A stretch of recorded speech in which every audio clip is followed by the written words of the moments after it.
So welcome to the Safeopedia podcast, Anthony. It's really great to have you here with us. Listeners, we're lucky we have Anthony Wareham with us. And Anthony is the head of health and safety at Philips. He's going to share with us today a little bit about how he got into the field of occupational health and safety. And he's going to share with us, like, what's his passion, what keeps him going. So welcome, Anthony. Thank you. Thank you.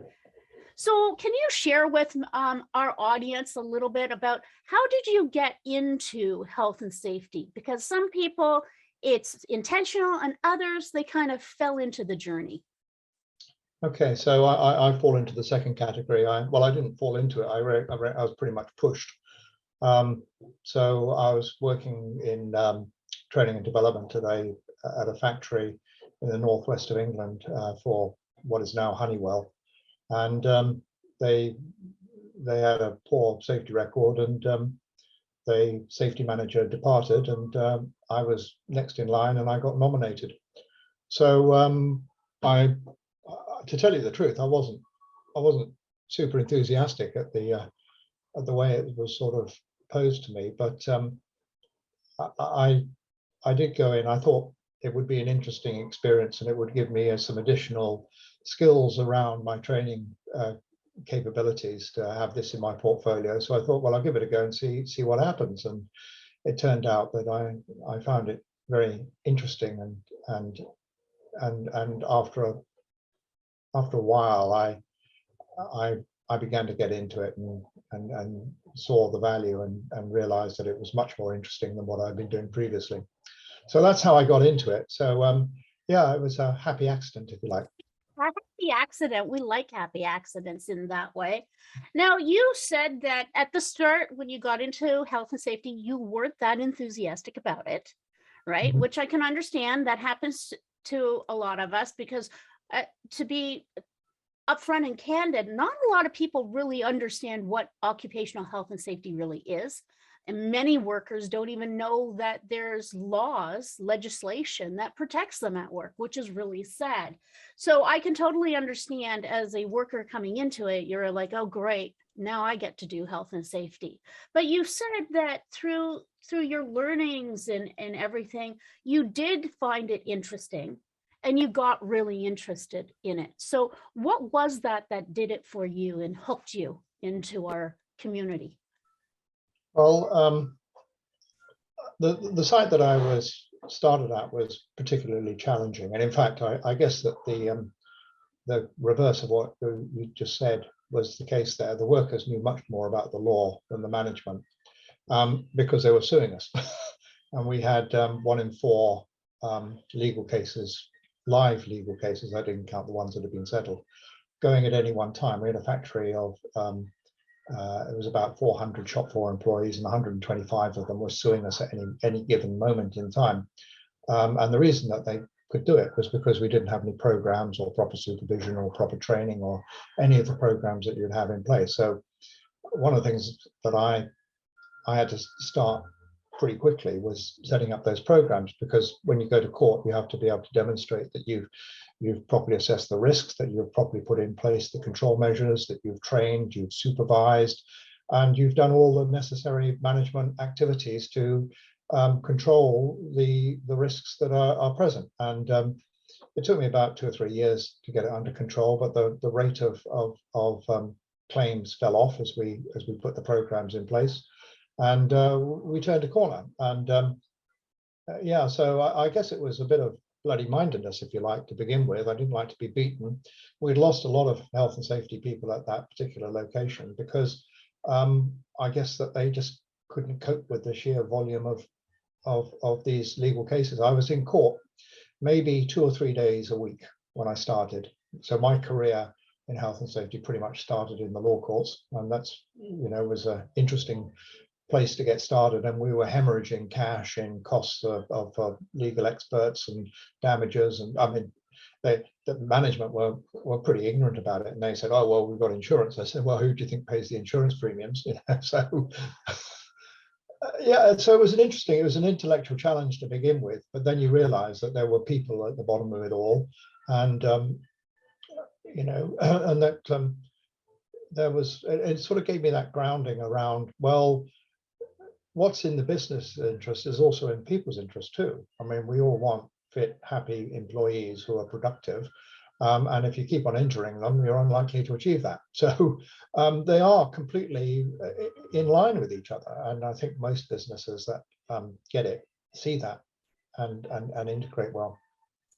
Now, Sorry. you said that a lot of your time was spent in court 2 to 3 days a week, but you also said that before you became you came into health and safety, you hadn't done that before. You were in training development manager at Honeywell Turbo, and then but before that, if memory serves correct, were you not in the British Army? That's correct, yes. How do you think that kind of role helped prepare you for maybe what you had to navigate through? Well, I think you get a lot of that stuff subliminally in a role like that. So you don't think about it at the time, but then when you reflect back on it, so in the army, obviously you have weapons, so you have to, be very careful about discipline around weapons, ammunition, discipline on ranges and things like that. Mhm. I was in the Royal Engineers, so we did a lot of explosives. So we had detonators and plastic explosive and other munitions that you needed to handle very carefully. So you sort of got that safe mentality, I guess, because it was pretty much drummed into you how you did it. And then one of the other jobs that I had in the army is I was chief instructor at the Army Diving School. Mhm. Oh, wow. Military diving, not civilian, not scuba diving, but doing underwater construction, demolitions, and things like that.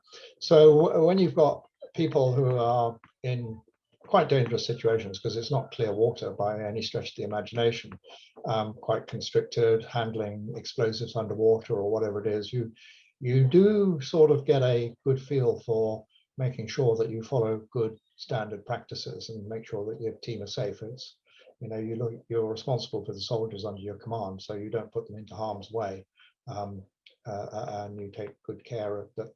You manage the project. So I guess that when I came over and I got into safety, that sort of ethos came through, but I hadn't sort of thought of it in terms of being a safety professional. But when you reflect on it, yes, you are. When you're in those circumstances, you are a safety professional. You are responsible for a group of people, and the consequences for getting it wrong can be extremely severe. So you tend to pay attention, what you should do. No, absolutely. And I find it interesting because you are in the UK and I am over here in Canada, that you said that the workers were in fact, in your experience, very educated to the point of taking the employer to court. I think that's a good thing because it helps, create that accountability, and wonderful to hear that, you stuck to it. You held firm, you figured out what you needed to do to re-steer the ship into a healthy way. And those are the kind of health and safety leaders that we really need. And thank you for doing that. It's inspirational to hear that story. It makes me kind of think about, what keeps you going? If I was to ask you, Anthony, what is your passion? What could you share with us, our listeners? Gosh, that's a tough question. Well, I think that it's people. I find people infinitely fascinating. We're always wondering why people do the things they do and behave the way they do, and it is absolutely fascinating. And then you realize that there are a lot of people who are out there who don't have the benefit of some of the the rules and regulations that we enjoy in places like the United Kingdom or Canada or places like that. So you trying to make life fair. One of the things that I find difficult to deal with is the idea that some companies think that they can take advantage of local less prescriptive rules and treat their workers in a less favorable way than they would do in their own home country, because the law permits them. And I've often gone to places and heard, oh, we don't need to do that because the law doesn't require us to do it. And I said, well, that's not actually the point. You know, the law is a pretty low bar, and in some countries it's an extremely low bar. So if you're going to set yourself up on the moral high ground, then you take care of everybody as if they were in your home country. And yes, I know that can appear on the face of it to be a little bit more expensive to put in some of these control measures, but I think you get increased productivity and other benefits out of it at the same time. So so I think that sort of fairness, treating people fairly, I'm pretty keen on.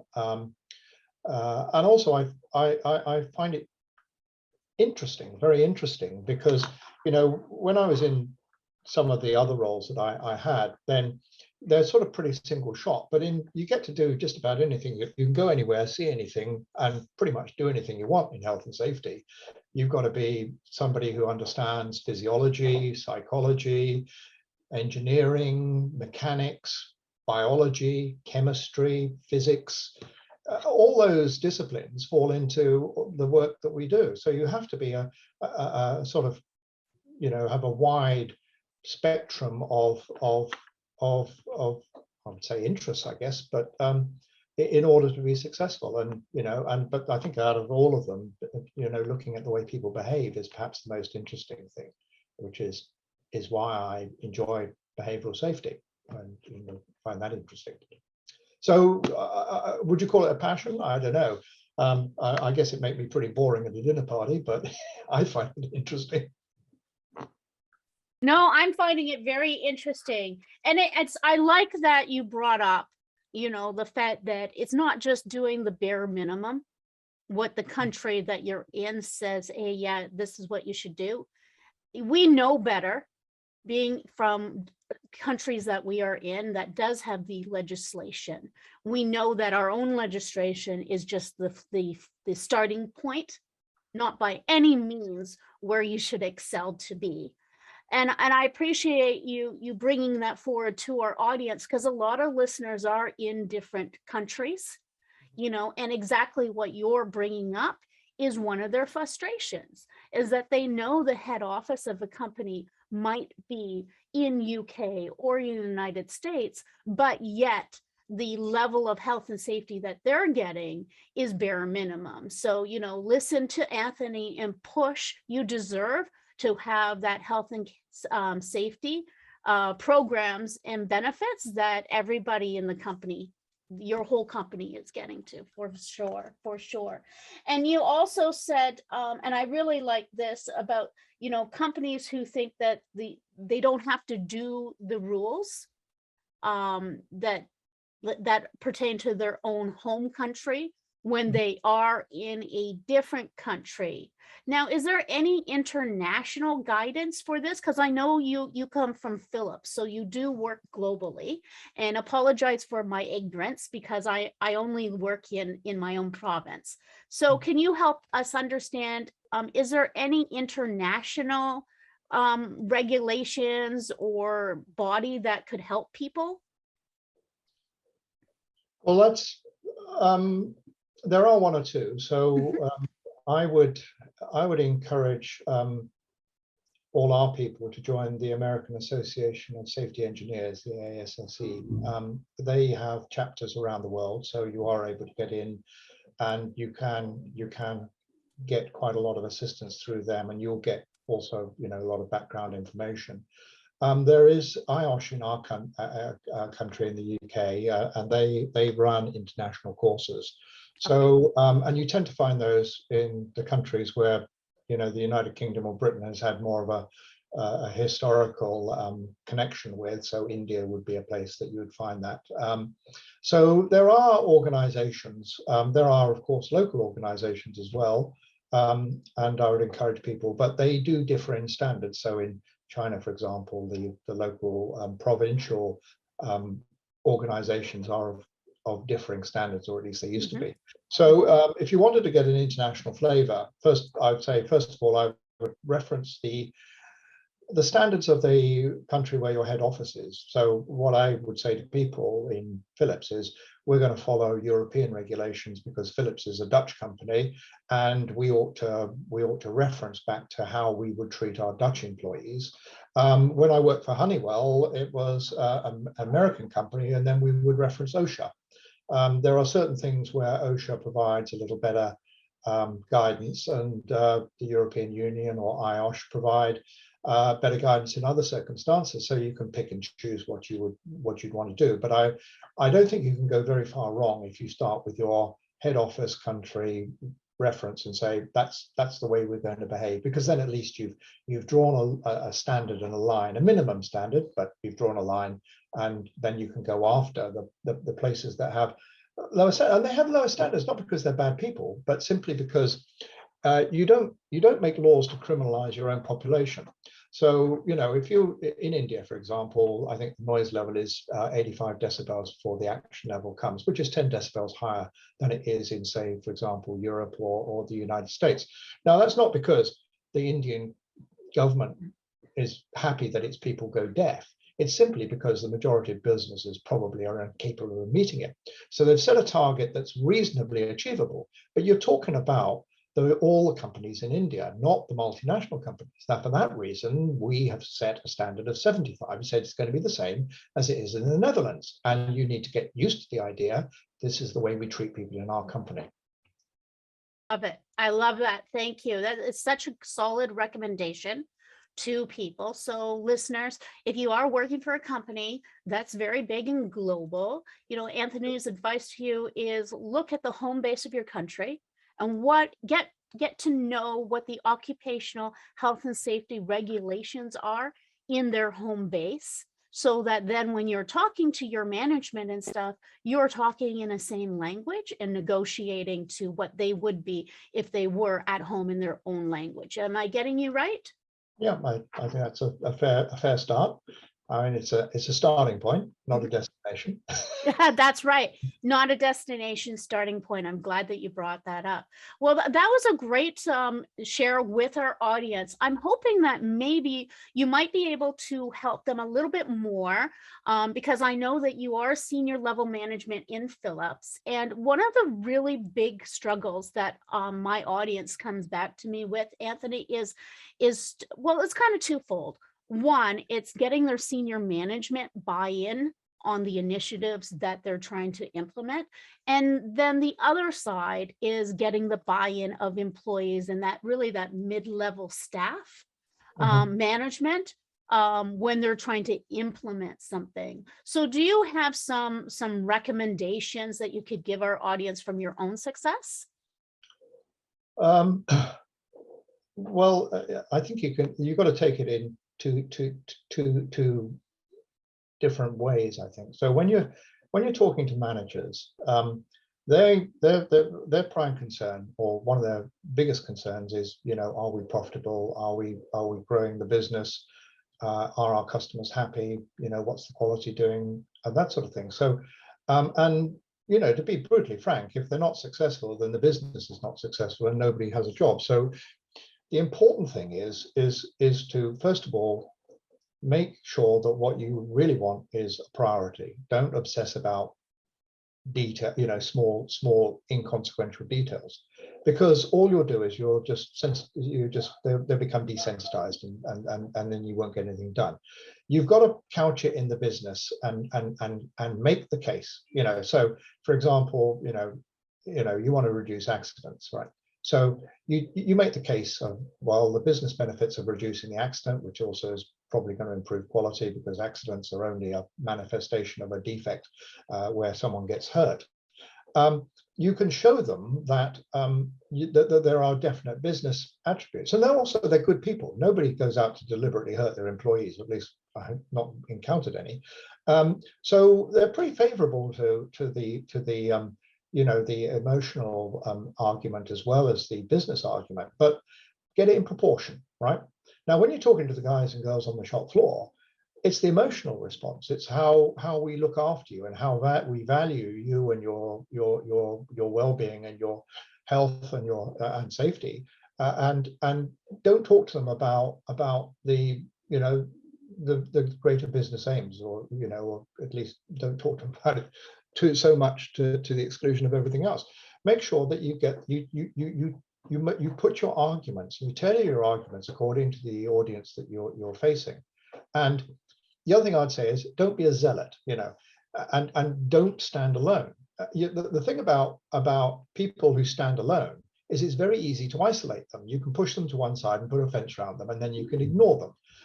What are much more harder to deal with are the people who are embedded in the organization, making sensible suggestions for improvement that will help the whole business. So you've got to look at it in a much more broad-based way. I see so many health and safety officers, they get out their soapbox and they lecture people, and all they do is they turn off their audience, especially if they're senior management, and then they end up not achieving what they need to do. So if you really want to get into the business, integrate yourself so hard or so deeply that it's hard to tease out the health and safety piece and put it to one side, because it's like when you want to get your kids to eat broccoli. You don't, if you're really smart, you mix it up with everything else. You cut it up small and mix it in with everything else. That's the same for health and safety. If you want to get it in, mix it up and make it hard to differentiate.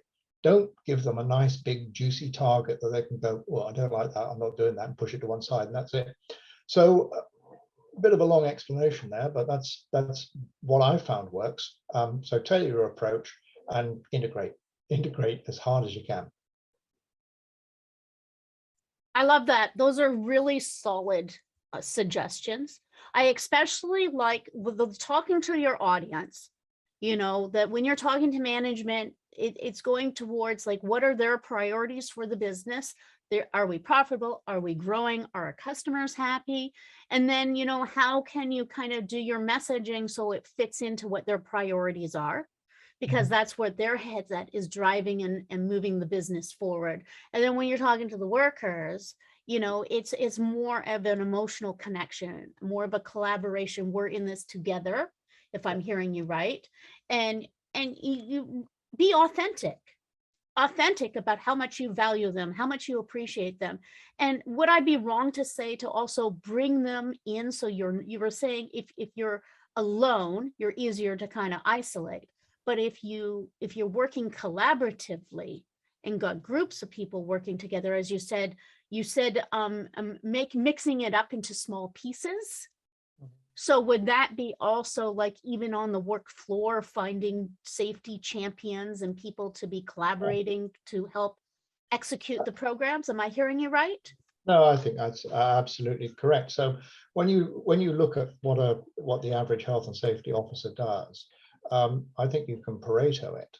So we spend a lot of time as safety professionals getting these qualifications, and then we go out and we count fire extinguishers and stuff like that.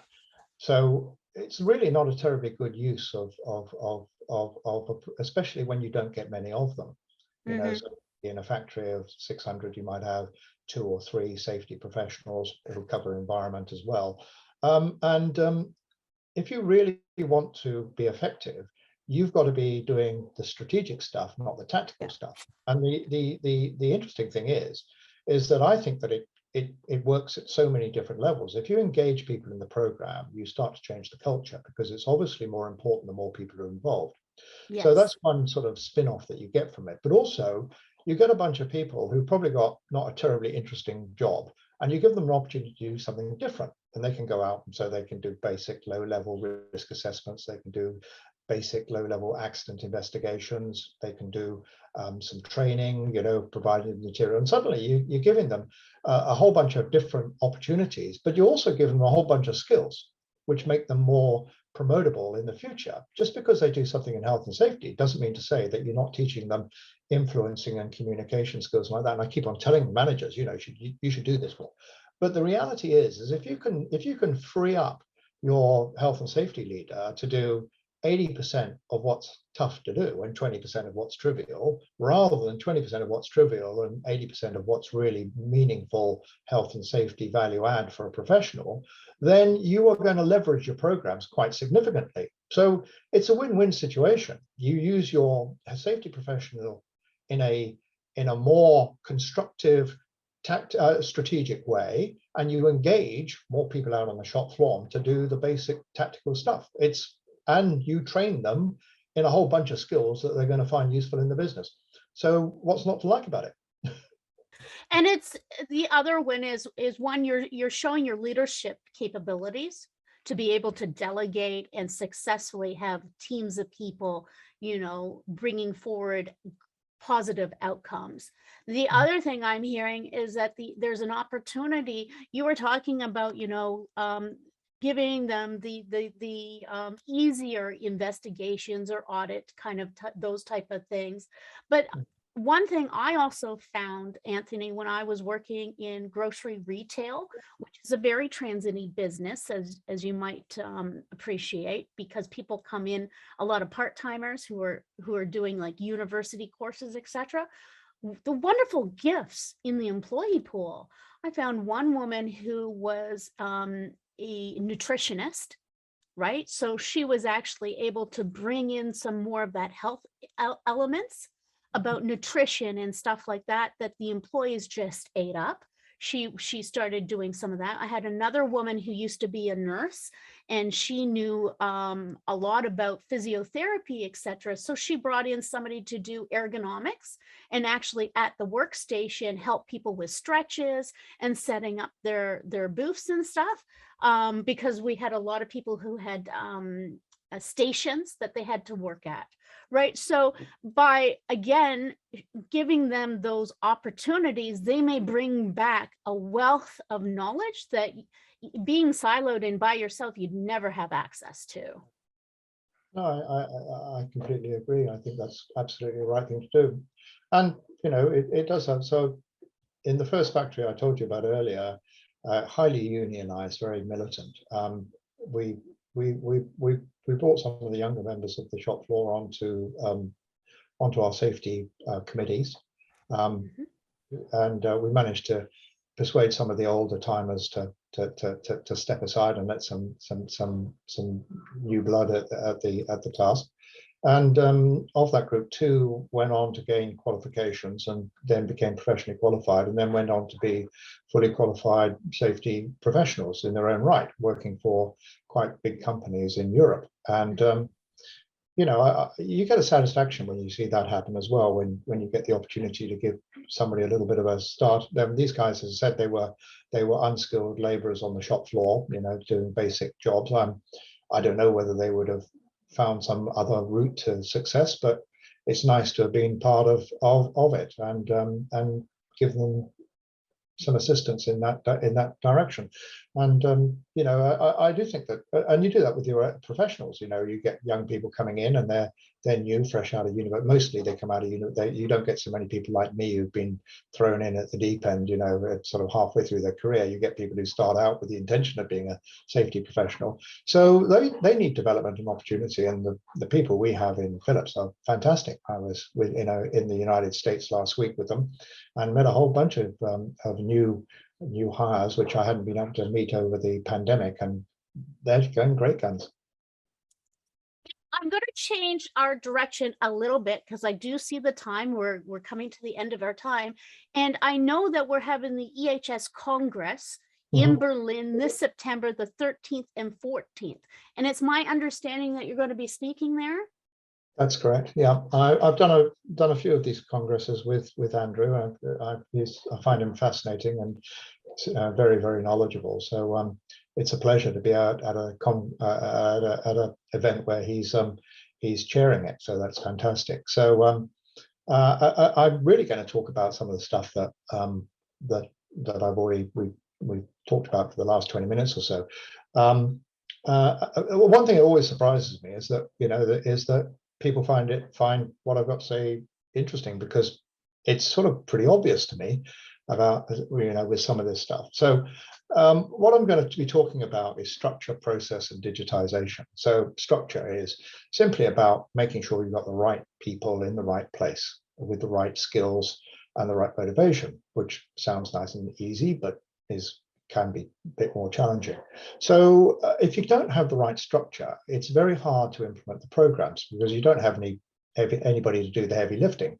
So you've got to make sure your structure is in the right place. And that means also integrating it with the general business activities and so on and so forth.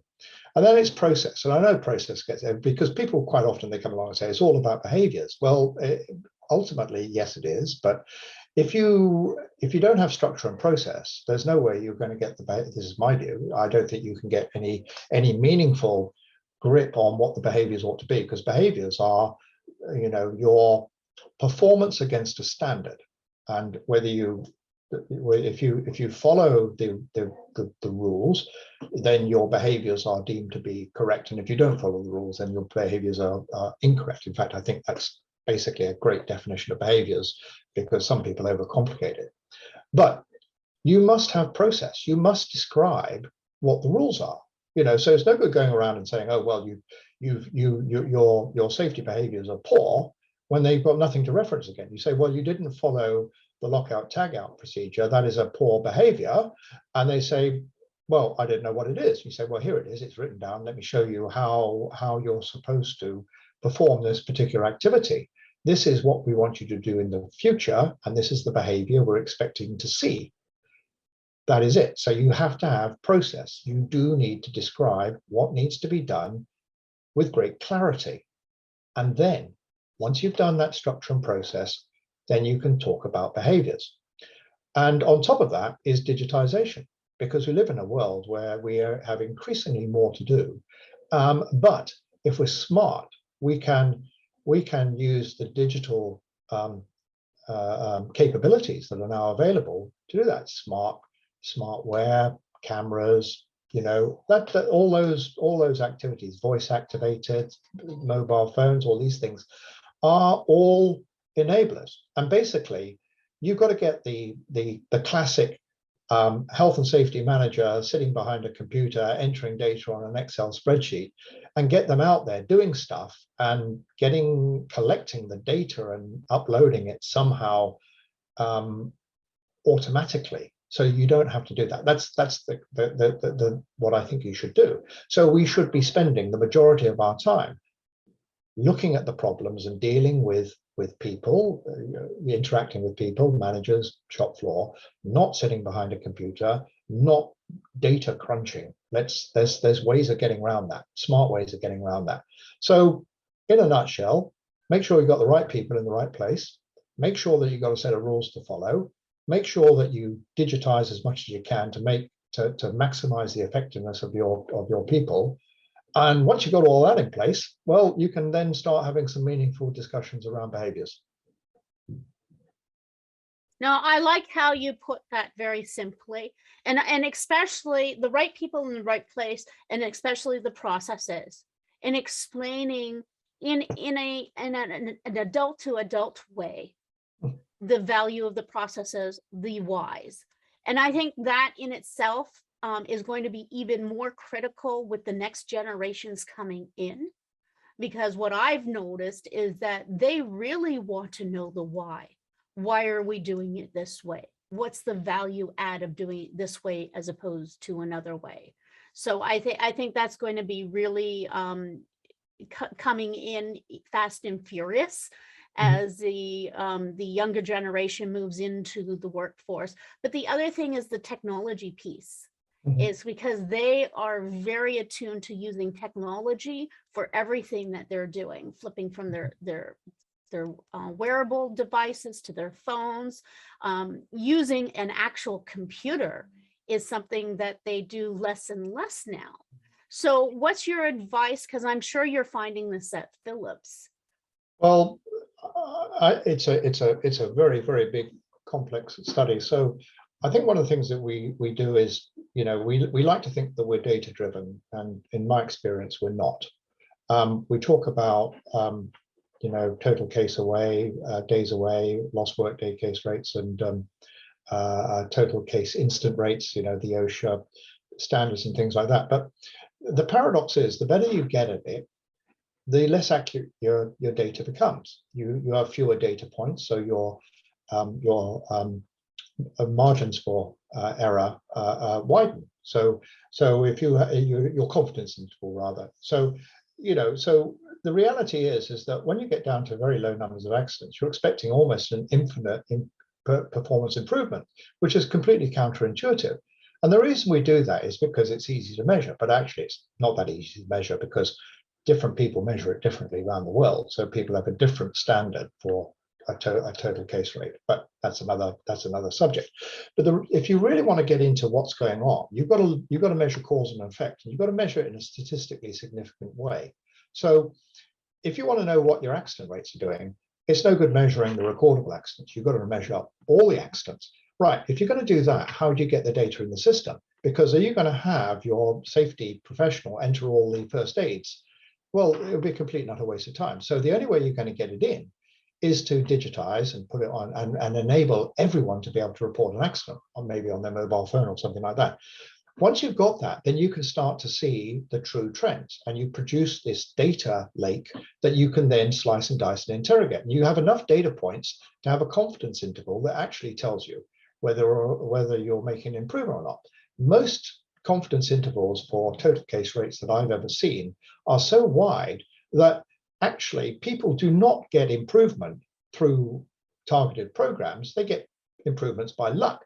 One year they're lucky, they beat their target. The next year they're unlucky and they miss their target. And the reward for meeting your target is to get an even more aggressive target. And I describe that as creep to failure. So a lot of us creep to failure, and then the 1 year we get a rotten total case rate and everybody gets excited, and then you reset the clock and start again. Well, we don't have that in Philips. I've set a hurdle rate. We've said this is the upper control limit, stay below that, and let's focus on some other stuff. So we focus on proactive metrics, not reactive metrics. So I would say get on board with the technology. If you want to be serious about whether you're improving or not, then you've got to have some data to prove it. And 6 data points isn't going to prove it. Well, thank you very much. I am watching our time, and I know we've gone over a little bit, but thank you so much for Pleasure. sticking with us and sharing this. This has been a really interesting conversation.